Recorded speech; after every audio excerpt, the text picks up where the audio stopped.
ਵਾਹਿਗੁਰੂ ਜੀ ਕਾ ਖਾਲਸਾ ਵਾਹਿਗੁਰੂ ਜੀ ਕੀ ਫਤਿਹ। ਗੁਰਬਾਣੀ ਤਤ ਗਿਆਨ ਹੈ। ਜੇ ਗਿਆਨ ਹੈ ਤਾਂ ਇਸ ਗਿਆਨ ਨੂੰ ਬੁੱਝਣਾ ਬੜਾ ਮਹੱਤਵਪੂਰਨ ਹੈ। ਗੁਰਬਾਣੀ ਜੀਵਨ ਜਾਚ ਹੈ। ਜੇਕਰ ਗੁਰਬਾਣੀ ਜੀਵਨ ਜਾਚ ਹੈ ਤਾਂ ਫਿਰ ਇਸ ਜਾਚ ਨੂੰ ਜਾਣਨਾ ਬੜਾ ਜ਼ਰੂਰੀ ਹੈ।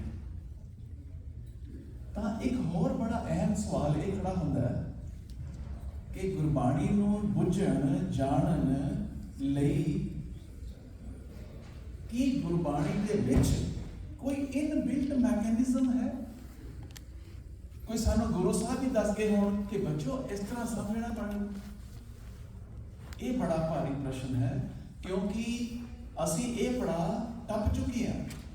ਇਹ ਸ਼ੁਰੂਆਤ ਤੋਂ ਹੋਈ ਸੀ ਕਿ ਬਾਣੀ ਪੜ੍ਹਨੀ ਚਾਹੀਦੀ, ਬਾਣੀ ਪੜ੍ਹਨੀ ਚਾਹੀਦੀ, ਮੁਬਾਰਕ ਅਵਸਥਾ ਹੈ। ਫਿਰ ਅਸੀਂ ਇੱਥੇ ਪੜ੍ਹ ਗਏ ਕਿ ਬਾਣੀ ਸਮਝ ਕੇ ਪੜ੍ਹਨੀ ਚਾਹੀਦੀ। ਜਦੋਂ ਅਸੀਂ ਇੱਥੇ ਪੜ੍ਹੇ ਤਾਂ ਮੇਰੀ ਸਮਝ, ਇਹਨਾਂ ਦੀ ਸਮਝ, ਉਹਨਾਂ ਦੀ ਸਮਝ ਤੇ ਸਮਝਾਂ ਹੋ ਗਈਆਂ। ਹੁਣ ਅਸੀਂ ਇੱਥੇ ਦੇਖ ਰਹੇ ਹਾਂ ਵੀ ਬਾਣੀ ਤਾਂ ਸਮਝ ਕੇ ਪੜ੍ਹਨੀ ਚਾਹੀਦੀ, ਬਾਤ ਤਾਂ ਬੜੀ ਖੂਬਸੂਰਤ ਹੈ, ਪਰ ਇਹਦੇ ਵਿੱਚ ਇੱਕ ਮਿਸਿੰਗ ਲਿੰਕ ਇਹ ਹੈ, ਸਮਝ ਕੇ ਪੜ੍ਹਨੀ ਚਾਹੀਦੀ ਹੈ ਪਰ ਉਹ ਸਮਝ ਗੁਰੂ ਸਾਹਿਬ ਦੀ ਹੋਣੀ ਚਾਹੀਦੀ।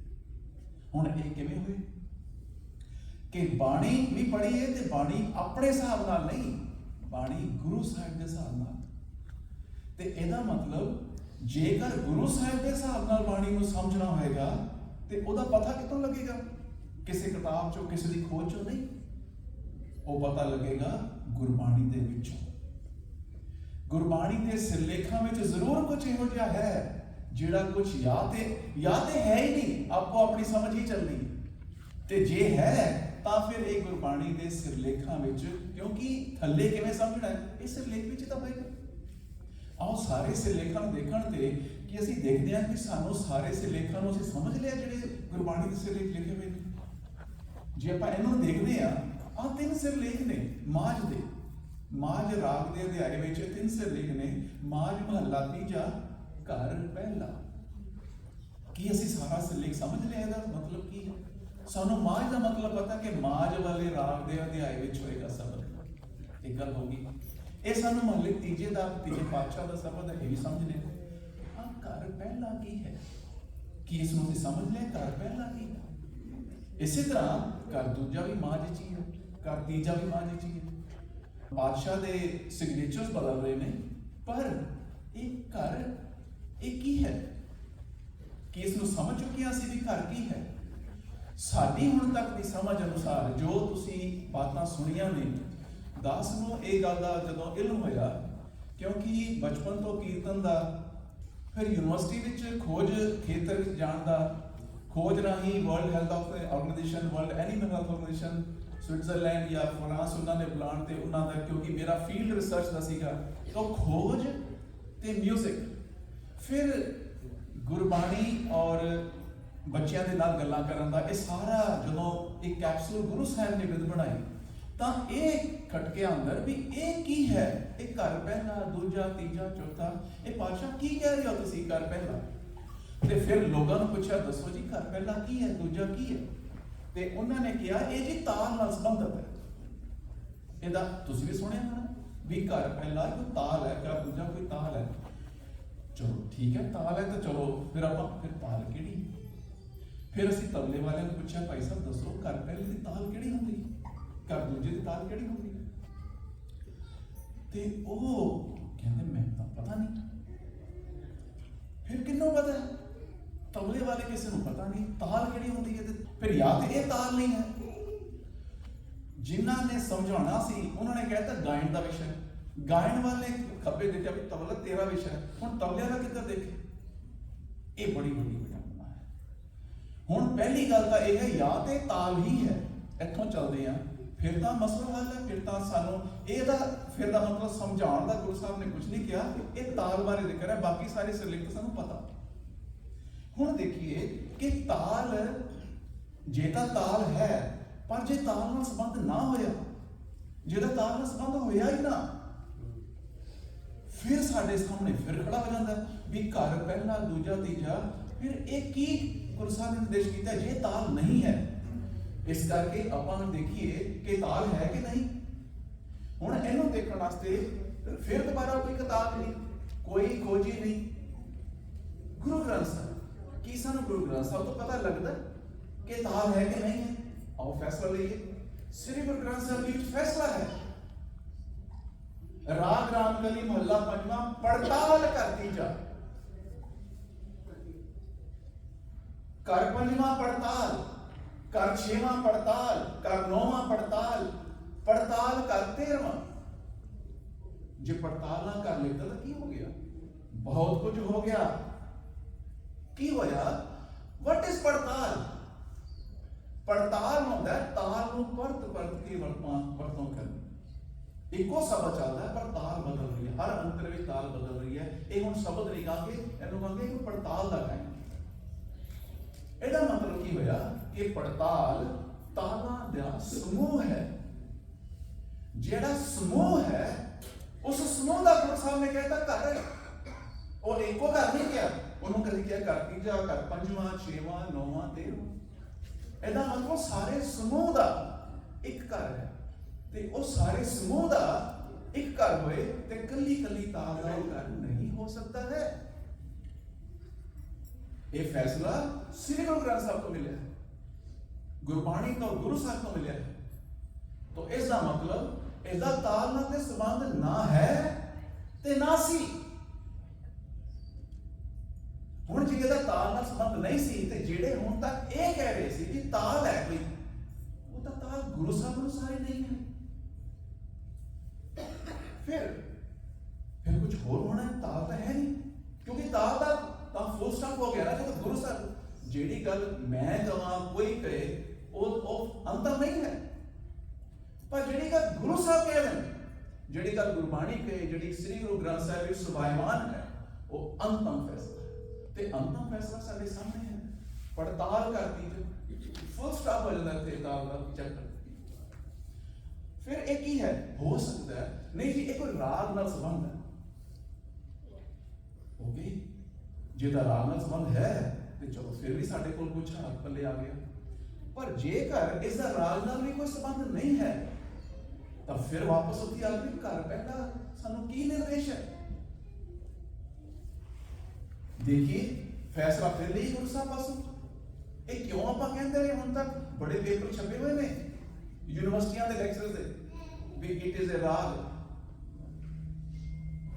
श्री राग पहला राग ही रहने श्री राग के अध्याय विच घर पहला, घर दूजा, तीजा, चौथा, पंजवां, छेवां, 7वां भी है। ये गल होई तां बन गई जो असीं कह रहे सी तालां दा समूह है, एक घर है। ये घरां दा समूह है ते राग इको है। इत्थे ही बस नहीं ओही घर पहला, फिर अगों कल्याण च है, माझ च है, तौड़ी च है, गुजरी च है, सारे च। ਇਹਦਾ मतलब इस घर का राग नाल भी कोई संबंध नहीं है। एक किसी की किताब नहीं, कोई खोज नहीं, श्री गुरु ग्रंथ साहिब अनुसार वो है बड़ा अहम। जगह जगह ते गुरु साहब ने अपने कारनामा नाल सुभायमान किया है। इसका मतलब अहम है। तीसरी बात एक चली, एक कोई सुर है। सुर के हिसाब नाल जब करते हैं तो वो है राग ताल नहीं। चंगी गल है, चलो कुछ पता लग गया सुर है। जे तो सुर है फिर भी साडे कोल चलो सुरां दा कोई संबंध हैगा। पर जेकर इहदा सुर नाल भी संबंध ना होए तो फिर वापस फिर घर पहला है कि पहले देखिए सुर है कि नहीं। संगीत भी सुर होंदे ने 12, कुल 12 सुर होंदे। सारे गामा पादा दी 7 शुद्ध सुर होंदे ने। रेगा दा दी 4 कोमल होंदे ने। मां तीवर एक वक्रा सुर 7 जमा 4 जमा 1, 7 जमा 4 11, 1 12 सुर 12 ही ने। पर घर का गुरु ग्रंथ साहिब 12 तो बस फिर गल वही आ गई, साढ़े को एक एक का रिलेशन बनता ही नहीं। इसका भाव यह होया कि ना तो इस घर का संबंध सुर नाल है, ना ताल नाल है, ना राग नाल है। ते इत्थे एक बड़ा प्रश्न खड़ा हो गया भी जिहड़ी हुण तबले तो वापस आ गई विचकार वाला हुण सीगा ये क्या जांदा ਗਾਇਣ ਨਾਲ। ਗਾਇਣ ਵਾਲਾ ਤਬਲੇ ਵਾਲਾ ਦੇਖਦਾ ਸੀ ਤੇ ਠੀਕ ਹੈ, ਪਰ ਹੁਣ ਅਸੀਂ ਗਾਇਣ ਤੇ ਆਈਏ, ਇਹਦਾ ਸੰਬੰਧ ਹੈ ਗਾਇਣ ਨਾਲ ਵੀ ਕਿਵੇਂ ਹੈ? ਜਦੋਂ ਅਸੀਂ ਕਿਸੇ ਬੱਚੇ ਨੂੰ ਗਾਉਣ ਤੇ ਲਾਣਾ ਹੋਏ, ਅਸੀਂ ਕੀ ਕਰਾਂਗੇ? ਉਹ ਸਿੱਖੇਗਾ, ਤਾਲ ਸਿੱਖੇਗਾ, ਉਹ ਸੁਰ ਸਿੱਖੇਗਾ ਜਾਂ ਰਾਗ ਸਿੱਖੇਗਾ।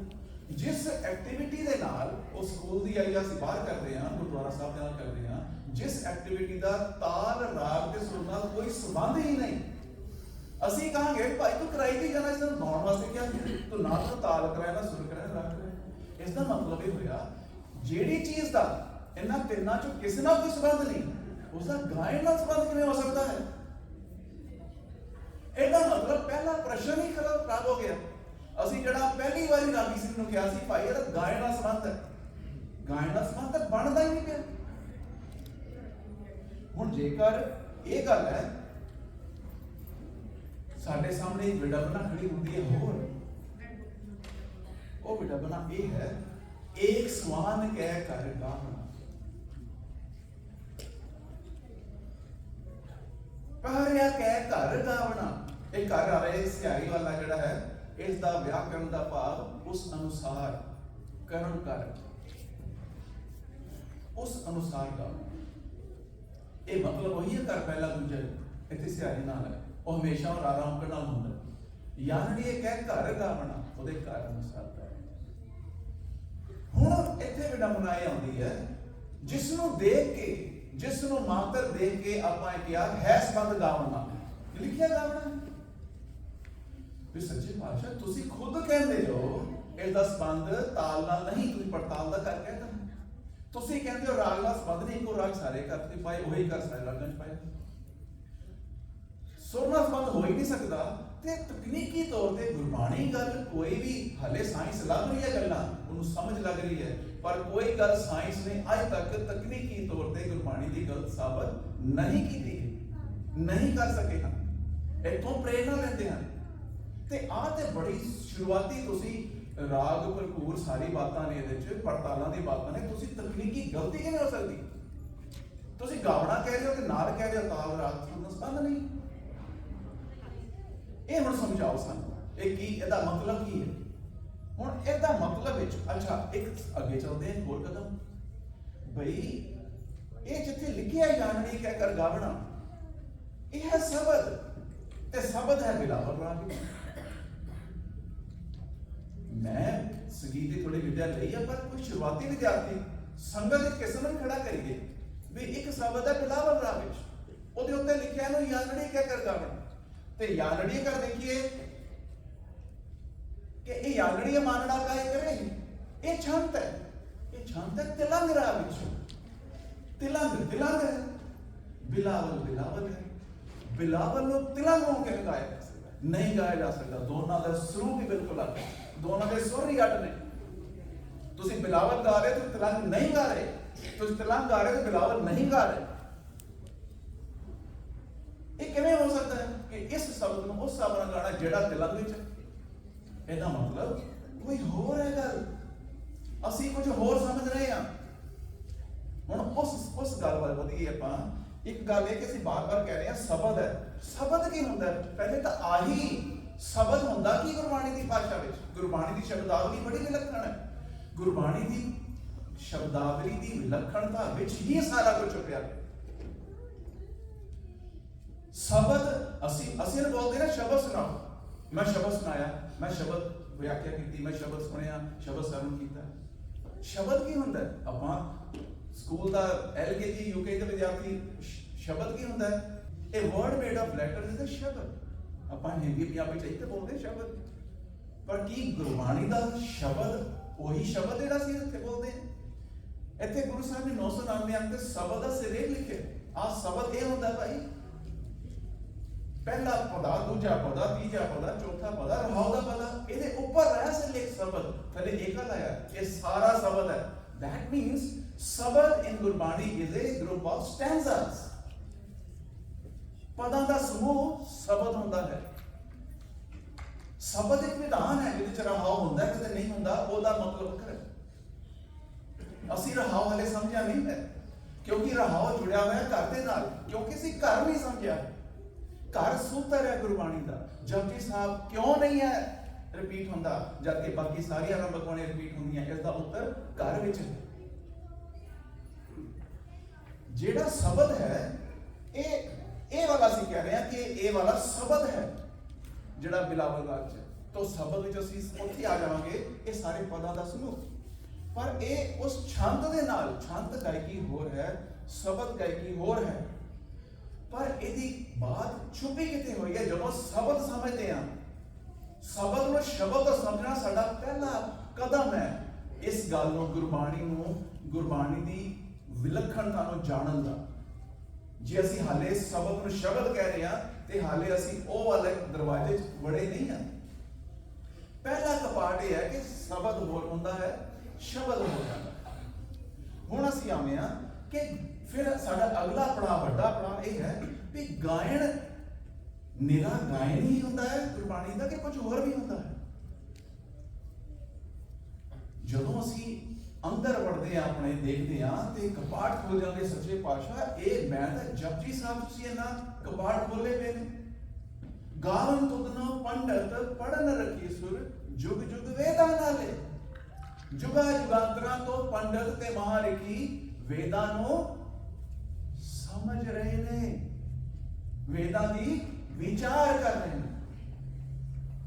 ਕਿੱਥੇ ਇੰਸਟਰੂਮੈਂਟਲ ਮਿਊਜ਼ਿਕ, ਕਿੱਥੇ ਇਹਦੇ ਵੋਕਲ ਮਿਊਜ਼ਿਕ।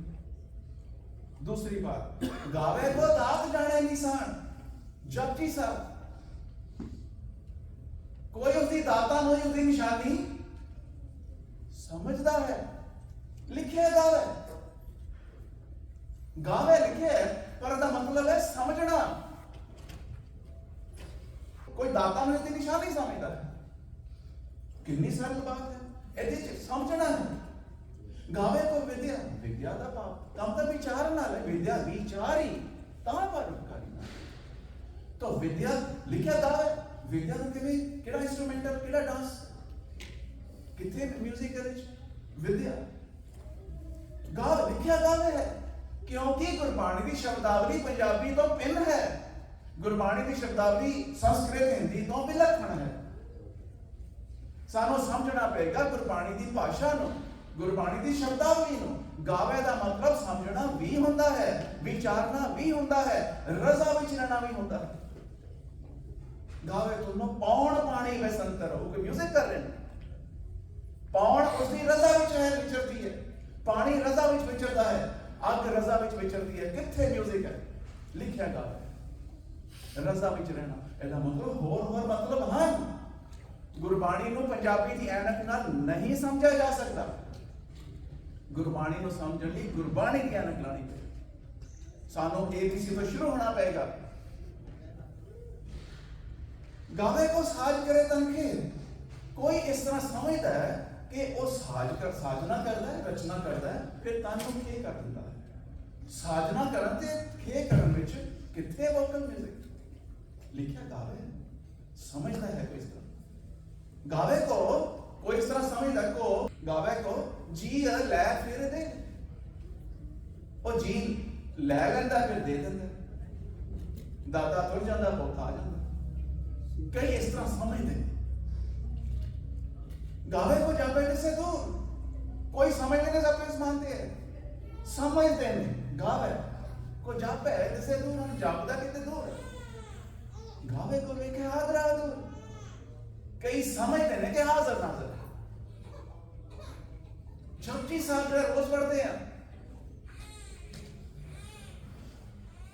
समझते नहीं हैं, पर ये समझ साडी अपनी मेरे अनुसार ਉੱਥੇ ਅਸੀਂ ਉਹ ਇੱਕ ਕੂੜ ਦੀ ਪਾਲ ਹੈ, ਇੱਕ ਸਮਝ ਦੀ ਪਾਲ ਹੈ ਜੋ ਬੁੱਝੇ। ਗੁਰਬਾਣੀ ਬੁੱਝੀ ਹੈ, ਇਹ ਬੁਝਾਰਤ ਹੈ। ਇਸ ਨੂੰ ਸਮਝ, ਜਦੋਂ ਇੱਕ ਵਾਰੀ ਗੁਰਬਾਣੀ ਦੇ ਪੈੜ ਤੇ ਤੁਰ ਪੈਂਦੇ ਆ, ਜਦੋਂ ਹੁਣ ਸਾਰਾ ਕੁਝ ਨਹੀਂ ਸਮਝ ਲੱਗਿਆ। ਯਾਨੜੀਏ ਕਹਿ ਕਰ ਗਾਵਣਾ ਹੁਣ ਕਿੰਨਾ ਕ੍ਰਿਸਟਲ ਕਲੀਅਰ ਹੋ ਗਿਆ। ਇਸ ਸ਼ਬਦ ਨੂੰ, ਇਸ ਬਿਲਾਵਲ ਰਾਗ ਦੇ ਸ਼ਬਦ ਨੂੰ ਉਵੇਂ ਸਮਝ ਜਿਵੇਂ ਉਸ ਤਿਲੰਗ ਰਾਗ ਦੇ ਛੰਦ ਨੂੰ ਸਮਝਿਆ। ਤਕਨੀਕੀ ਤੌਰ ਤੇ ਗੁਰਬਾਣੀ ਕਿਵੇਂ ਗਾਉ ਹੋ ਸਕਦੀ ਹੈ? ਸਾਡਾ ਇਆਣਾਪਨ ਹੈ। ਨਹੀਂ ਜੀ, ਮੈਨੂੰ ਬੜੇ ਲੋਕ ਹੈ, ਡਾਕਟਰ ਸਾਹਿਬ ਤੁਸੀਂ ਜੋ ਮਰਜ਼ੀ ਕਹੋ, ਸਬੰਧ ਦਾ ਗਾਵਣ ਨਾਲ ਹੈ ਗੁਰਬਾਣੀ ਚ। ਲਿਖਿਆ ਭਾਈ, ਪਰ ਗੁਰਬਾਣੀ ਨੂੰ ਸਮਝੀਏ ਵੀ ਤਾਂ ਸਹੀ, ਕਿਆ ਲਿਖਿਆ ਕੀ ਹੈ। ਉਹਦੇ ਲਈ ਸਾਡੇ ਘਰ ਘਰ ਅੰਦਰ ਧਰਮਸਾਲ ਹੋਏ, ਕੀਰਤਨ ਹੋਏ, ਅਸੀਂ ਰਾਗ ਸਮਝੀਏ, ਤਾਲ ਸਮਝੀਏ, ਤਾਂ ਸਾਨੂੰ ਜ਼ਿਆਦਾ ਸਮਝ ਨਾ ਆ ਜਾਏ ਨਾ ਗੱਲਾਂ ਦੀ। तो एक समान कहकर गावना, गुरु साहब ने कानवे अंत लिखा एक समान कहकर गावना। हुण ये शब्द हैगा कबीर साहब का, जननी जाने सुख पड़ा होते ना करे जाने कि दिल दे दम कटक है, मोर मोर का अधिक लाडता पेपर बेखती जबरा हुसैन। इस नूं एक समान कहकर किवें गावना है, किवें समझना है। जदों असीं कहांगे गा लिया ना भाई, हाँ जी गा लिया, फिर बोल रहे हैं गुरबाणी की भाषा। वो पूछ भी रहा कि समझ लिया भाई, तो उत्तर भी दे रहा मैं समझ लिया। एक समान दो स्वानी नाल, एक मेरे अंदर लोभ दा पुत है, दो मेरे अंदर तृष्णावां दी पुतियां ने। एक घर है, एक बात, एक घर भलके भौखे सदा प्यार। मैं सवेरे उठदा मेरे नाल ही मेरी मौत है, मेरी तृष्णावां नाल हो जांदियां। दूजा घर कूड़ चुरा मठा मुर्दार, मैं झूठ बोल के लोगों के हक मारदा, ये मरण वाली गल है, मुर्दार खाने वाली गल। तीजा कर असल च मेरा रूप शिकारी रूप है, उतो मैं जो बदी चीपा लीपा पोची करा, वो है ताणक रूप रहा करता। चौथा कर ये चारे घर मिल के एक स्नेहा पूरा होया, एक उपदेश पूरा होया, एक घर चौथे का विधान है। हुण इस चौथे के विधान अनुसार असीं वापस आइए उस शब्द ते, जननी जाने सुख बड़ा होता है, मां समझती मेरा पुत बड़ा हो रहा है। एक बात हो गई है, तुक पूरी नहीं हुई, पदा पूरा नहीं होया, उपदेश भी पूरा नहीं होया। इको तुक विच दो दो घर ने। जननी जाने सुख बड़ा होता है, मां समझती मेरा पुत बड़ा हो रहा है। दूजी बात, इतना को ना जाने जो दिन दिन रोज घटत है, वो नहीं इतना नहीं जानती कि रोज रोज उसकी उम्र तक घट रही है। दो घर हो गए, पर ये उपदेश चार घर पूरा होगा, क्योंकि इन्हू एक समान अनुसार समझना है, असी गावना है एक समान अनुसार।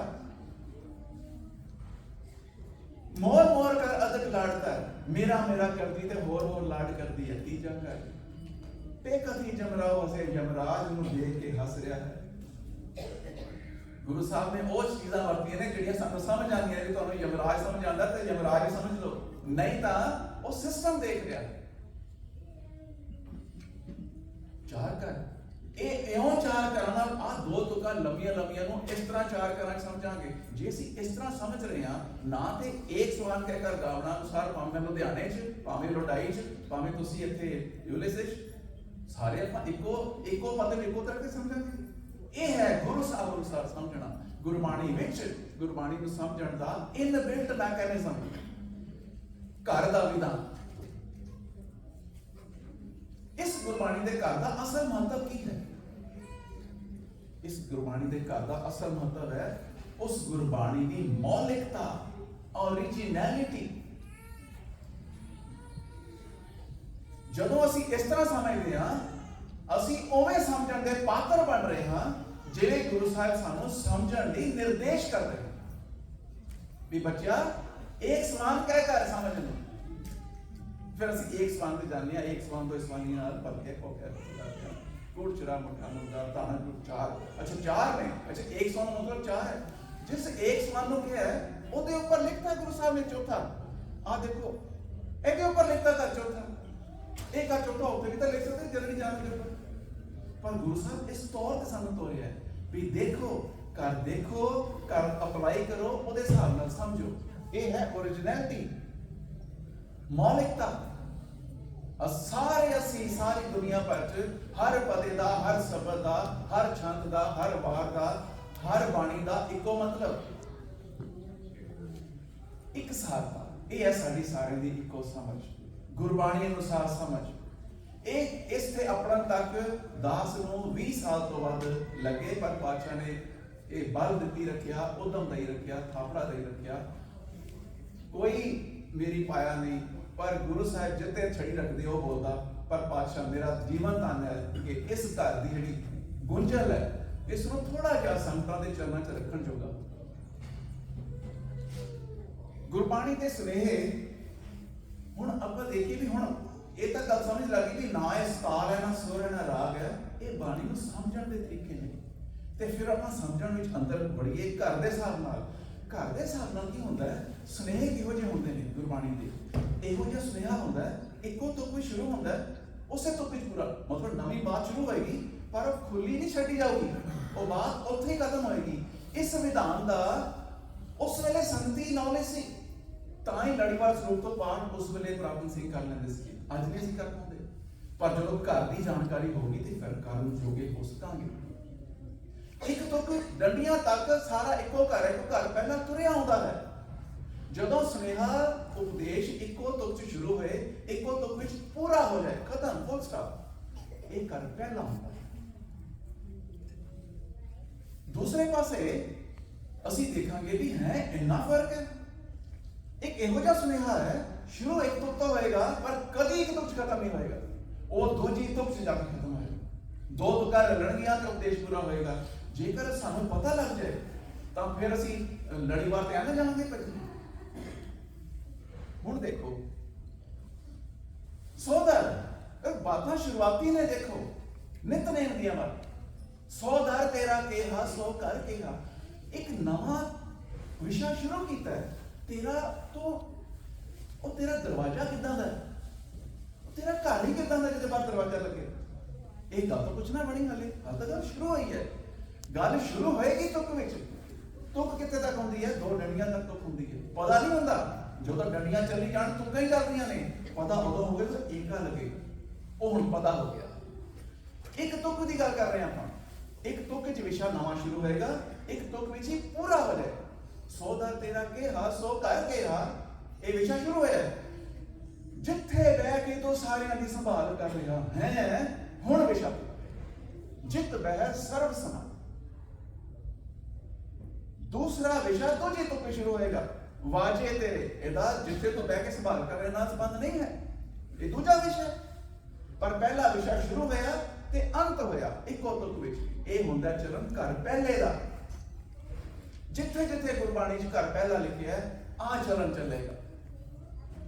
ਵਿਸ਼ਾ ਸ਼ੁਰੂ ਹੋਏਗਾ, ਵਿਸ਼ਾ ਖਤਮ ਹੋਏਗਾ। ਇਹਦਾ ਮਤਲਬ ਕੀ ਹੈ ਕਿ ਅਸੀਂ ਤੁਕ ਨੂੰ ਸ਼ੁਰੂ ਕਰਾਂਗੇ, ਤੁਕ ਨੂੰ ਖਤਮ ਕਰਕੇ ਅੱਗੇ ਨਹੀਂ ਦੌੜਾਂਗੇ, ਉਸ ਨੂੰ ਪਹੁੰਚਾਂਗੇ। ਸੱਚੇ ਪਾਤਸ਼ਾਹ ਤੋਂ ਆਪਣਾ ਉਪਦੇਸ਼ ਮੈਨੂੰ ਦੇਤਾ ਹੈ, ਇਹ ਉਪਦੇਸ਼ ਮੈਂ ਸਮਝਣਾ ਹੈ।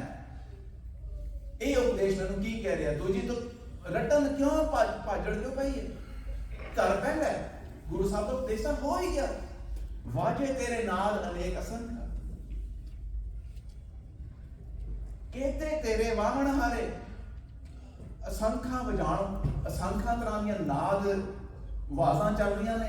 ਇਹਦੇ 'ਚ ਪਾਣੀ ਦੀ ਆਵਾਜ਼ ਵੀ ਹੈ, ਭਵਕਾਂ ਨੇ, ਅੱਗ ਦੀਆਂ ਭਵਕਾਂ ਵੀ ਨੇ, ਸਾਰੀਆਂ ਆਵਾਜ਼ਾਂ ਨੇ। ਜੀਵ ਜੰਤ ਸਾਡੇ ਪਸ਼ੂ ਪੰਛੀ ਸਾਰੇ, ਉਹਨਾਂ ਨੂੰ ਵਜਾਉਣ ਵਾਲੇ ਕਿੰਨੇ ਨੇ, ਤੋਂ ਵਜਾਉਣ ਵਾਲੇ ਕਿੰਨੇ ਨੇ। ਗੱਲ ਖਤਮ ਹੋ ਗਈ। ਇੱਕ ਸ਼ੁਰੂ ਹੋਈ ਉੱਥੇ ਗੱਲ ਪੂਰੀ। ਇੱਕ ਸ਼ੁਰੂ ਹੋਇਆ ਵਿਸ਼ਾ, ਵਿਸ਼ਾ ਖਤਮ ਹੋਇਆ।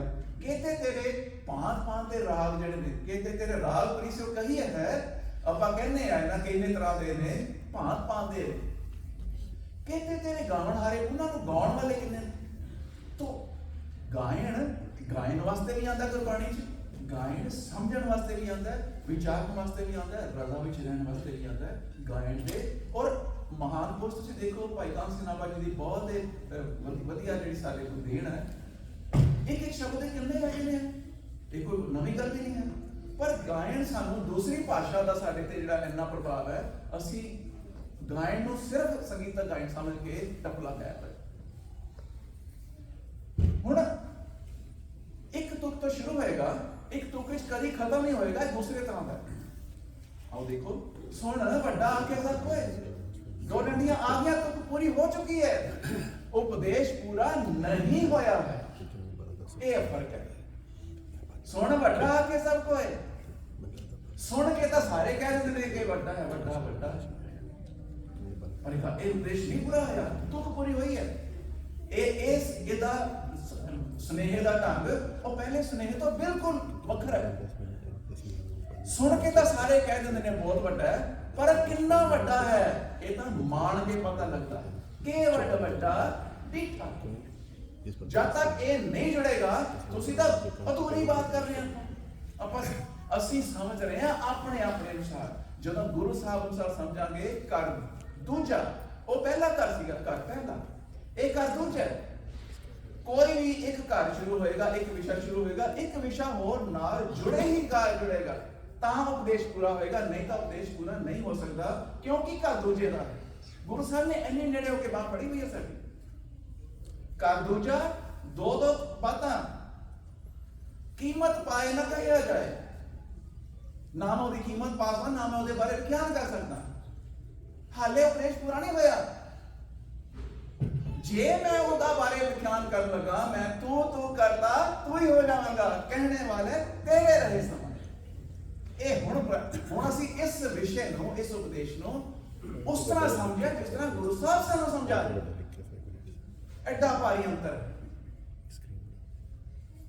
ਸਾਚੇ ਨਾਮ ਕੀ ਲਾਗੇ ਭੂਖ, ਆਪਣੇ ਆਪ ਚ ਲੱਗਦਾ ਕਿ ਪੂਰਾ ਹੋਈ ਗੱਲ। ਸਾਚੇ ਨਾਮ ਕੀ ਲਾਗੇ ਭੂਖ, ਭਾਵੇਂ ਨਾਮ ਹਾਲੇ ਅਸੀਂ ਨਾਮ ਦਾ ਵੱਖਰਾ ਵਿਸ਼ਾ ਹੈ, ਅਸੀਂ ਕੁਝ ਹੋਰ ਹੀ ਸਮਝ ਜਾ ਰਹੇ ਹਾਂ। ਸਾਚੇ ਨਾਮ ਕੀ ਲਾਗੇ ਭੂਖ, ਇਹ ਕੁਝ ਹੋਰ ਹੈ ਨਾ, ਤਾਂ ਹੀ ਭੁੱਖ ਲੱਗ ਰਹੀ ਹੈ। ਅਸੀਂ ਜਨਰੇਟਰ ਬਣ ਗਏ। ਸਾਚੇ ਨਾਮ ਕੀ ਲਾਗੇ ਭੂਖ, ਦੂਸਰਾ ਵਿਸ਼ਾ ਨਾਲ ਇਹਦੇ ਜੁੜੇਗਾ, ਉਤ ਭੁੱਖ ਹੈ। ਇਹ ਉਤ ਭੁੱਖ ਹੈ, ਦੂਜੀ ਤੁਕ ਹੈ। ਤੁਕ ਤਾਂ ਪਹਿਲੀ ਖਤਮ ਹੋ ਗਈ, ਪਰ ਉਪਦੇਸ਼ ਖਤਮ, ਉਪਦੇਸ਼ ਸੰਪੂਰਨ ਨਹੀਂ ਹੋਇਆ। ਸਾਚੇ ਨਾਮ ਕੀ ਲਾਗੇ ਭੁੱਖ, ਉਤ ਭੁੱਖ ਹੈ, ਖਾਏ ਚਲੀਏ ਹੈ ਦੁੱਖ। ਉਹ ਕਿਹੋ ਜਿਹੀ ਭੁੱਖ ਹੈ ਜਿਹਦੇ ਨਾਲ ਦੁੱਖ ਮਿਟਦੇ ਨੇ। ਦੁੱਖ ਕਿਉਂ ਹੁੰਦੇ ਨੇ? ਨਾਮ ਉਹਦੇ ਪਾਸੇ, ਉਸ ਪਾਸੇ ਦਾ। ਤੂੰ ਦਰਿਆਓ ਸਭ ਕੁਝ ਹੀ ਮਾਂ ਹੈ।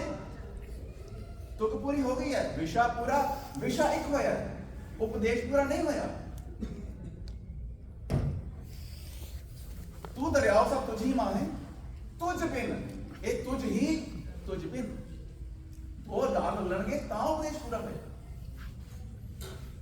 ਸਮੇਂ ਦਾ ਸੀਮਾ ਹੈ, ਇਸ ਕਰਕੇ ਆਪਾਂ ਥੋੜਾ ਜਿਹਾ ਹੋਰ ਨੇ ਸੁਨੇਹੇ ਜਿਹੜੇ ਤੁਸੀਂ ਰੋਜ਼ਾਨਾ ਪੜ੍ਹਦੇ ਹੋ, ਦੇਖੋ ਇਹ ਇੱਕ ਤੁਕ ਵਿੱਚ ਇੱਕ ਵਿਸ਼ਾ, ਇੱਕ ਤੁਕ ਵਿੱਚ ਇੱਕ ਪੂਰਾ ਉਪਦੇਸ਼ ਹੋ ਰਿਹਾ ਹੈ, ਇੱਕ ਤੁਕ ਵਿੱਚ ਉਪਦੇਸ਼ ਪੂਰਾ ਹੋ ਰਿਹਾ ਹੈ। ਇਹ ਫਿਰ ਦੁਬਾਰਾ ਦੇਖਦੇ ਹਾਂ, ਦੋ ਤੁਕਾਂ ਵਿੱਚ ਉਪਦੇਸ਼ ਪੂਰਾ ਹੋ ਰਿਹਾ ਹੈ। ਭਈ ਪ੍ਰਾਪਤ ਮਾਨੁ ਦੇਹੁਰੀਆ, ਦੇਹੁਰੀਆ ਇਹ ਬਰੀਆ ਹੈ, ਇਹ ਦੇਹੁਰੀਆ ਬਰੀਆ ਹੈ, ਇਹ ਦੋਨੇ ਰਲਣ ਤਾਂ ਪੂਰਾ ਹੋਇਆ ਉਪਦੇਸ਼। ਇਹ ਅਸੀਂ ਜਦ ਤੱਕ ਇਉਂ ਸਾਨੂੰ ਜੇ ਸਾਨੂੰ ਦੱਸ ਦੇਣ ਵੀ ਬੱਚਾ ਸਾਰੇ ਜਿਹੜੇ ਸ਼ਬਦ ਨੇ ਤੇ ਇਸ ਤੋਂ ਬਾਅਦ ਅਗਲੇ 15 ਹੋਰ ਇਹ ਸਾਰੇ ਕਰ ਦੂਜੇ ਚ ਨੇ, ਲਓ ਜੀ ਗੱਲ ਬਣ ਗਈ, ਸਿੱਧੀ ਹੋ ਗਈ। ਫਿਰ ਖਿੱਚੀ ਜਾਓਗਾ, ਫਿਰ ਭਾਵੇਂ ਲੜੀਵਾਰ ਹੋਏ। ਫਿਰ ਅਸੀਂ ਹਰ ਉਪਦੇਸ਼, ਫਿਰ ਅਸੀਂ ਕਿੱਥੇ ਰੁਕਾਂਗੇ? ਦੋ ਦੂਜੀ ਤੁਕ ਵੱਲ ਰੁਕਾਂਗੇ, ਹਰ ਦੂਜੀ ਤੁਕ ਵੱਲ ਰੁਕਾਂਗੇ। ਤਾਂ ਇਉਂ ਅਸੀਂ ਜੀ ਇਹਨੂੰ, ਇਹ ਸਾਰਾ ਹੋਇਆ ਘਰ ਪਹਿਲੇ ਦਾ। तो एक कर पहला गुरु साहब ने इवों लिख रखे है, जैसे कह रहे सी ना, ਇਹਦਾ ਕੋਈ ਗਾਇ ਨਾਲ ਸੰਬੰਧ ਹੈ, ਕਿੱਥੇ ਦੀ ਬਾਤਾਂ ਰਹਿ ਗਈਆਂ। ਗਾਇ ਨਾਲ ਲੱਗੇ ਤਬਲੇ ਨਾਲ ਸੰਬੰਧ ਹੈ, ਤਬਲਾ ਕਿੱਥੇ ਲਿਖੇ, ਵਾਪਸ ਲੈ ਕੇ ਆਓ ਸਾਰਿਆਂ ਨੂੰ। ਇਹ ਜਿਸਨੇ ਸਭ ਤੋਂ ਪਹਿਲੇ ਕਿਹਾ ਸੀਗਾ 13 ਸੰਬੰਧ ਸੀ ਭਾਈ, ਉਧਰ ਗੱਲ ਕਿਉਂ ਤੋਰੀ ਨੂੰ।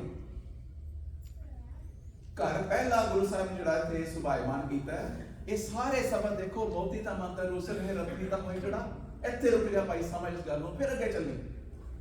ਮਤ ਦੇਖ ਭੁਲਾ ਵਿਸਰੇ ਤੇਰਾ ਚਿਤਨਾ ਹੋਵੇ ਰਹੋ, ਉਦੋਂ ਸਮਝਾਂਗੇ, ਪਹਿਲੇ ਇਹਨੂੰ ਸਮਝ, ਇਹਨੂੰ ਪਹੁੰਚਣ ਦਾ, ਫਿਰ ਦੂਜੇ ਤੇ ਜਾਏਂਗੇ। ਇਹ ਘਰ ਪਹਿਲੇ ਦਾ ਘਰ ਪਹਿਲੀ ਦੀ ਬਾਣੀਆਂ, ਦਿਨ ਰੈਣ ਥਿੱਤੀ, ਗੌੜੀ ਮਹੱਲਾ ਪੰਜਵਾਂ, ਮਹੱਲਾ ਤੀਜਾ, ਪੱਟੀ ਕੁਚੈਜੀ ਸੁਚੈਜੀ, ਗੁਰਬੰਦੀ ਦਖੜੀ ਓਂਕਾਰ ਸਿੱਧ ਗੋਸਲ ਫੁਨ ਹੈ। ਇਹ ਸਾਰੀਆਂ ਬਾਣੀਆਂ ਇੱਕ ਇੱਕ ਤੋਕੇ ਚ ਕੀ ਉਪਦੇਸ਼ ਹੈ। ਕਰ ਦੂਜਾ ਜਿਹੜੇ ਅਸੀਂ ਵਿਚਾਰਿਆ ਦੋ ਤੁਕਾਂ ਵਿੱਚ, ਆਹ ਕਰ ਦੂਜੇ ਦੇ ਦੇਖੋ ਗੁਰੂ ਸਾਹਿਬ ਨੇ ਉਂਗਲਾਂ ਫੜੀਆਂ, ਬਾਹਾਂ ਫੜੀਆਂ ਸਾਡੀਆਂ, ਭਵ ਸਾਗਰ ਤੋਂ ਕੱਢਣ ਵਾਸਤੇ ਜਹਾਜ਼ ਬਣਾ ਰੱਖਿਆ, ਪਰ ਅਸੀਂ ਇਹਨੂੰ ਗਾਇਨ ਤੇ ਤਬਲੇ ਵਜਾਣ। ਆਹ ਦੇਖੋ ਕਰ ਦੂਜੇ ਦੀਆਂ ਬਾਣੀਆਂ, ਕਰ ਹਲੇ ਸੁਖਮਨੀ ਸਾਹਿਬ, ਦੋ ਤੁਕਾਂ ਨਹੀਂ ਇਕੱਠੀਆਂ ਪੜ੍ਹਦੇ, ਕੁਝ ਹੋਰ ਕਰ ਰਹੇ ਆਪਾਂ। ਬਾਬਾ ਨਕਰੀ ਕਬੀਰ ਜੀ ਕੀ, ਥਿੱਤੀ ਕਬੀਰ ਜੀ ਕੀ, ਵਾਰ ਕਬੀਰ ਜੀ ਕੇ, ਸੱਤ ਮਹੱਲਾ ਪਹਿਲਾ ਪੱਟੀ ਲਿਖੀ, ਗਾਥਾ ਚੌਬਲੇ। ਇੰਨਾ ਸਮਾਂ ਨਹੀਂ ਹੈ ਕਿ ਸਾਰਿਆਂ ਦੇ ਵਿੱਚ ਜਾਇਆ ਜਾਏ, ਪਰ ਇਹ ਇਸੇ ਤਰ੍ਹਾਂ ਪਦੇ ਵਿੱਚ ਜਦ ਤਿੰਨ ਵਿਸ਼ੇ ਹੋਣ, ਘਰ ਤੀਜਾ, ਜਿੱਥੇ ਤੇ ਘਰ ਤੀਜਾ ਲਿਖਿਆ ਤਿੰਨ ਵਿਸ਼ੇ ਲੱਭੋ। ਜਦੋਂ ਤਿੰਨ ਵਿਸ਼ੇ ਲੱਭਾਂਗੇ ਅਸੀਂ ਉੱਥੇ ਅੱਪੜ ਜਾਵਾਂਗੇ। ਕੋਈ ਬਹੁਤ ਹੀ ਸਾਡੇ ਚ ਮੁਕਸ ਹੋਏ ਭਿਅੰਕਰ, ਤਾਂ ਅਸੀਂ ਕੋਈ ਹੋਰ ਤਿੰਨ ਬਣਾ ਲਈ, ਨਹੀਂ ਤਾਂ ਹਰ ਪਦੇ ਤਿੰਨ ਇੱਕੋ ਤਰ੍ਹਾਂ ਦੇ ਬਣਦੇ ਨੇ। ਹਰ ਇੱਕ ਪਦ ਵਿੱਚ 4 ਵਿਸ਼ੇ ਹੋਣ, ਘਰ ਚੌਥਾ, ਇੱਕ ਪਦ ਵਿੱਚ 5 ਵਿਸ਼ੇ ਹੋਣ, ਘਰ ਪੰਜਵਾਂ। तो थोड़ा जिहा समय की सीमा करके रहाव का पता बड़ा जरूरी है दसना। तो आखिरी 5 मिनट तक सारा खत्म करना जी क्यों कि ये बड़ा देखो गुरबाणी जिहड़ी है ये बुझण दा समझण दा बड़ा भारी महत्व है।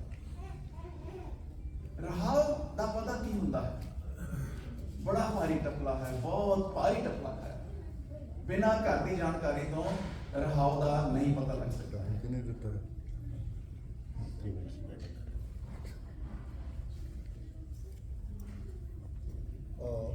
माफ करना जी, मैं प्रबंधक अगे बेनती कर लगा है। अज पहली बारी गुरबाणी बहुत देरी तो पढ़ रहे हैं, पाठ कर रहे हैं, समझ नहीं सी आती। अज पहली बारी साडे खाने के विच गल पैनी शुरू हुई है। इन्हां नूं टाइम देना, खुला टाइम दिता जाए। ਜਾਂ मेरी सारे अगे रिक्वेस्ट आ कि ਜਿਹੜੇ ਬੰਦੇ ਉਲਾਸੀ ਨੇ इस सब्जैक्ट ਨੂੰ ਸੁਣਨਾ ਚਾਹੁੰਦੇ ਨੇ, ਅਸੀਂ अर्ज ਕਰਦੇ ਹਾਂ ਤੁਸੀਂ ਟਾਈਮ ਕੱਢੋ, ਸਾਨੂੰ ਗੁਰਬਾਣੀ ਦੇ ਇਸ ਵਿਸ਼ੇ ਨੂੰ ਅੱਛੀ ਤਰ੍ਹਾਂ ਸਮਝਾਓ। ਇੱਕ ਤਾਂ ਇਸ ਟਾਈਮ ਦੇ ਵਿੱਚ ਦੀਵਾਨ ਦੇ ਟਾਈਮ 'ਚ ਸਮਝਾ ਦਿਓ, ਦੂਸਰੀ ਵਾਰ ਜੇ ਤੁਹਾਡੇ ਕੋਲ ਟਾਈਮ ਹੈ ਤੇ ਅਸੀਂ ਸਾਰੇ ਤੁਹਾਡੇ ਨਾਲ ਬੈਠ ਜਾਂਦੇ ਹਾਂ। ਜਿੱਦਾਂ ਪਰਿਵਾਰ ਦੇ ਵਿੱਚ ਸਮਝਾਈਦਾ ਹੁੰਦਾ ਇੱਦਾਂ ਸਮਝਾ ਦਿਓ। ਮਾਫ ਕਰਨਾ ਤੁਹਾਨੂੰ ਇੰਟਰਪਟ ਕੀਤਾ ਔਰ ਸੰਗਤਾਂ ਅੱਗੇ ਅਰਜ਼ ਆ ਕਿ ਕਿਰਪਾ ਕਰਕੇ ਇਸ ਵਿਸ਼ੇ ਨੂੰ ਸਮਝੋ ਤਾਂ ਜੋ ਅਸੀਂ ਗੁਰਬਾਣੀ ਦੇ ਵਿੱਚ ਸਮਝ ਸਕੀਏ। ਵਾਹਿਗੁਰੂ ਜੀ ਕਾ ਖਾਲਸਾ ਵਾਹਿਗੁਰੂ ਜੀ ਕੀ ਫਤਿਹ।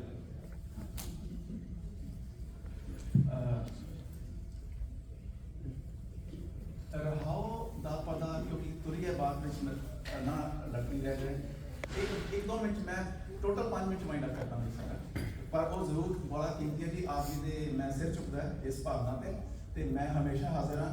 मनप्रीत सिंह जी मेरे जीजा जी ने और असी एक गुरदास साहब जुड़े हुए ने ते राजपूत सिंह जी मेरे साने लाल ने असी सारे परिवार वीरपाल सिंह बेटा मेरा कैप्टन तो आया असी सारे इतों आते रहने असी मैं हाजिर हाँ जो हुक्म लगेगा आई भी। रहाव का पता की होंगे हुण गुरु साहब ने घर पहले विच बात शुरू की थी यानी हर तुक में एक विषय ते करदियां गुरु साहब ने कोई इहो जिहा उपदेश देना है जिसनूं समझण दा ढंग घर पहला नहीं है ते उन्होंने खुला नहीं चढ़े व्यापे टकरा मारो। उन्होंने कहा नहीं इस पदे विच कोई इहो जी बात है जिसनों घर पहले अनुसार नहीं समझना है। घर पहले दे शब्द दा रहाव दा पता है। असीं इहनूं की किया केंद्री भाव जे केंद्री भाव है तो हर शब्द होना चाहिए, हर शब्द नहीं होता। जे केंद्री भाव देखो होना चाहिए 2 होंदे ने 4 होंदे ने 6 भी होंदे ने तो केंद्री भाव ये उपदेशा वर्गा उपदेश है बाकियां वर्गा पर सिर्फ इन्हें समझने का ढंग भिन्न है वखरा है रिहा होया है। ये रहाव की बात है। इन्नी गल करते हैं। रहाव दूजा उदों हुंदा है जदों उपदेश इहो जिहा होए जिसनूं समझण दा ढंग रहाव तो भी भिन्न होए और रहाव दूजा रहाव दा उपदेश दा समझण ढंग सबों तो भिन्न है, रहाव दूजे दा ढंग रहाव तो भिन्न है। उदों रहाव दूजा हुंदा नहीं तो भावें 6 बारी होए रहाव दूजा नहीं लिखिया हुंदा दूजी बार च किवें रहाव दूजा हुंदा क्योंकि समझण ढंग भिन्न है। आओ इस गल नूं इत्थे रोकदे हां ते एक जिहड़ी जिस तरह वीर जी ने गल कही है अजकल का जो माध्यम है मैं लुधियाने बैठ के सारा ये मैं यूनिवर्सिटी तो रिटायर होया veterinary pathology Guru Angad Dev veterinary university में रिटायर होया बतौर प्रोफैसर वैटनरी पैथोलॉजी। थोड़ी देरी में प्रेसिडेंट सी यूनिवर्सिटी का तो उत्थों हुण मेरी सेवा मुक्ति हुई है तो सारा समा इधर लग्या पर मैं 20 साल तो बाद सर्विस दौरान भी शुरू हो गया सी। ये जिहड़े एक मैं किताब का जिक्र करना चाहना ये फाइनली हुणे किताब ये मेरी तीसरी किताब है सच गुरबाणी के घर के नाम मतलब 18 में पहली लिखी सी 20 दूसरी लिखी सी ये हुण लिखी है। गुरबाणी की विलक्षणता सारे घरां तो इलावा शब्दां दे घर छंदां दे घर 8 घर छंदां दे वखरे नहीं किसी बारे बिल्कुल नहीं पता भी ये भी होंदे ने। छंद घर पहले तो बाद दोबारा शुरू होंदी घर छंद घर तक वो सारी बात है। दूसरी बात है कि आ शब्दावली जी बात की है नाम असल है कि सेवा सच है कि चरण की ने नानक की है और असी नानक को हे नानक कही जाते नानक ने सानू क्या असी नानक को हे नानक की है जो कक्का मुक्ता होने वाला मतलब की है। फिर ਇਹ ਸ਼ਬਦਾਵਲੀ ਹੈ। ਦੂਸਰਾ ਭਾਵ ਇਹਦਾ ਤੀਸਰੀ ਹੈ ਕਿ ਉਚਾਰਨ ਬੜਾ ਭਾਰੀ ਇਹਦੇ 'ਚ ਹੈ। तो ਅਸੀਂ ਮਤਲਬ ਸ਼ੁਰੂਆਤ ਕਰਨ ਵਾਲੀਆਂ ਬਾਤਾਂ ਨੇ। तो ਇਹ ਸਾਰਾ ਇਸ ਕਿਤਾਬ 'ਚ ਹੈ। ਤੇ ਅੱਜ ਕੱਲ੍ਹ ਦਾ ਜਿਹੜਾ ਮਾਧਿਅਮ ਹੈ ਵੀਡੀਓ ਦਾ, ਅੱਜ ਵੀ ਬੱਚੇ ਵੀਡੀਓ ਬਣਾ ਰਹੇ ਨੇ ਨਾਲ, ਤੇ ਇਹ ਜਿਹੜੀ ਵੀਡੀਓ ਸਾਰੀਆਂ ਤਾਂ ਕਿ ਸੰਗਤ ਵਾਸਤੇ ਇਹ YouTube ਚੈਨਲ ਇੱਕ ਬਣਾਤਾ ਸੀਗਾ। ਇਹ ਵੀ ਉੱਥੋਂ ਦੇ ਪਿਆਰੇ ਹੈਗੇ ਨੇ, ਉਹਨਾਂ ਨੇ ਰਲ ਮਿਲ ਕੇ ਉਦਮ ਕੀਤਾ ਹੈ ਤੇ ਉਹਦਾ ਨਾਮ ਹੈ ਘਰ ਇਹਨੂੰ ਗੁਰਬਾਣੀ। ਘਰ ਇਹਨੂੰ ਗੁਰਬਾਣੀ। ਅੱਜ ਸਵੇਰੇ ਹੀ ਘਰ 9ਵੇਂ ਦਾ ਵੀਡੀਓ ਮੈਂ ਹੁਣੇ ਪੋਸਟ ਕਰਕੇ ਆਇਆ। ਘਰ 9ਵੇਂ ਦੀ ਅੱਜ ਹੋਈ ਹੈ, ਬਾਕੀ 8 ਤੱਕ ਉੱਥੇ ਹੈਗੀਆਂ ਨੇ। ਤੇ ਇਸ ਤਰ੍ਹਾਂ ਉਹ ਸਾਰੀ ਵਿਚਾਰ ਨੇ 100 ਤੋਂ ਵੱਧ ਵੀਡੀਓਜ਼ ਨੇ। ਤੇ ਅੱਜ ਕੱਲ੍ਹ ਦਾ ਕਿਉਂਕਿ ਕਿਤਾਬ ਪੜ੍ਹਨ ਦਾ ਰੁਝਾਨ ਘੱਟ ਹੋਣ ਕਰਕੇ ਇਹ ਵੀਡੀਓਜ਼ ਤੁਸੀਂ ਦੇਖ ਸਕਦੇ ਹੋ। ਘਰ ਇਹਨੂੰ ਗੁਰਬਾਣੀ ਜਿੰਨਾ ਕੋਲ ਹੈ ਉਹ ਇਸ ਚੈਨਲ ਨੂੰ ਸਬਸਕ੍ਰਾਈਬ ਕਰ ਲੈਣਾ ਤੇ ਇਹਦੇ ਤੇ ਤੁਸੀਂ। ਔਰ ਮੈਂ ਹੱਥ ਜੋੜ ਕੇ ਹਾਜ਼ਰ ਰਹਾਂਗਾ ਜੀ, ਸਿਰ ਦੇ ਬਾਹਰ ਹਾਜ਼ਰ ਰਹਾਂਗਾ ਜਿੱਥੇ ਆਪ ਹੁਕਮ ਲਾਓਗੇ ਅਸੀਂ ਇੱਥੇ ਵਿਚਾਰਾਂ ਕਰਾਂਗੇ। ਇਹ ਸਾਰੇ ਜੋ ਸੁਨੇਹੇ ਨੇ ਇਹ ਸਾਨੂੰ ਇਹ ਨਿਰਦੇਸ਼ ਨੇ ਗੁਰੂ ਸਾਹਿਬ ਦੇ। ਇਹ ਸਾਰੀ ਗੁਰਬਾਣੀ ਸੁਭਾਇਮਾਨ ਨੇ, ਗੁਰੂ ਸਾਹਿਬ ਨੇ ਕੀਤੇ ਨੇ। ਔਰ ਸਾਨੂੰ ਇਹ ਉਹ ਗੁਰੂ ਕੇ ਸਿੱਖ ਹੁੰਦੇ ਆ, ਸਾਨੂੰ ਉਹਨਾਂ ਨੂੰ ਬੁੱਝਣਾ, ਇਹ ਮੰਥਨ ਕਰਨਾ, ਸੰਗਤੀ ਵਿਚਾਰਾਂ ਕਰਨੀਆਂ, ਇਹ ਸਾਡਾ ਅਹਿਮ ਫਰਜ਼ ਵੀ ਹੈ, ਇਹ ਮਹੱਤਵਪੂਰਨ ਕਾਰਜ ਵੀ ਹੈ। ਉਹ ਇਹ ਪਾਤਸ਼ਾਹ ਸਾਡੇ ਤੋਂ ਇਹ ਸਾਨੂੰ ਇਸ ਯੋਗਾ ਕਰਦੇ ਨੇ, ਮੈਨੂੰ ਜੋ ਕੀਤਾ ਹੋਈ ਕਿ ਅਸੀਂ ਸਾਰੇ ਰਲ ਕੇ ਆਪਣੀ ਅਗਲੀ ਪੁਸ਼ਤ ਨੂੰ ਦੇਸ਼ ਵਿੱਚ ਹਰ ਇੱਕ ਵੈਕਿਊਮ ਗੈਪ ਆ ਗਿਆ ਸਾਡੇ ਜੁਝਾਰੂ ਸਮੇਂ ਵਿੱਚ। ਸਾਨੂੰ ਦੱਸਣ ਵਾਲਾ ਨਹੀਂ ਕੋਈ ਰਿਹਾ ਕਿ ਇਹਦਾ ਮਤਲਬ ਹੈ ਕਿ ਆਪਾਂ ਕੁਝ ਦੱਸ ਪਾਈਏ ਅੱਗੋਂ, ਕੁਝ ਇਹ ਫੜਾ ਦਈਏ, ਕੁੰਜੀ ਫੜਾ ਦਈਏ, ਕੁਝ ਪੰਧ ਫੜਾ ਦਈਏ ਜਿਹਦੇ ਨਾਲ ਉਹ ਜੁੜ ਕੇ ਉਹ ਅੱਗੋਂ ਇਸ ਸੁਨੇਹੇ ਨੂੰ ਲੈ ਜਾਣ। ਤਾਂ ਇੰਨੀਆਂ ਸੇਵਾਵਾਂ ਪ੍ਰਵਾਨ ਕਰਨਾ। ਮੈਂ ਧੰਨਵਾਦੀ ਹਾਂ ਗੁਰਦੁਆਰਾ ਸਾਹਿਬ ਦੀ ਪ੍ਰਬੰਧਕ ਕਮੇਟੀ ਜਿਨ੍ਹਾਂ ਨੇ ਬੜੇ ਸ਼ਾਰਟ ਨੋਟਿਸ ਤੇ ਇਹ ਸਮਾਂ ਸੰਗਤ ਦੇ ਨਾਲ ਸਾਂਝ ਪਾਉਣ ਦੀ ਆਗਿਆ ਦਿੱਤੀ ਹੈ। ਔਰ ਜਿਸ ਤਰ੍ਹਾਂ ਭਾਈ ਸਾਹਿਬ ਜੀ ਨੇ ਕਿਹਾ, ਜ਼ਰੂਰ ਜਦੋਂ ਤੁਸੀਂ ਹੁਕਮ ਲਾਓਗੇ ਦੁਬਾਰਾ ਅਸੀਂ ਲੰਬੀ ਦੀ ਵਿਚਾਰ ਕਰ ਸਕਦੇ ਹਾਂ। ਵਾਹਿਗੁਰੂ ਜੀ ਕਾ ਖਾਲਸਾ, ਵਾਹਿਗੁਰੂ ਜੀ ਕੀ ਫਤਿਹ। ਬੋਲੇ ਸੋ ਨਿਹਾਲ।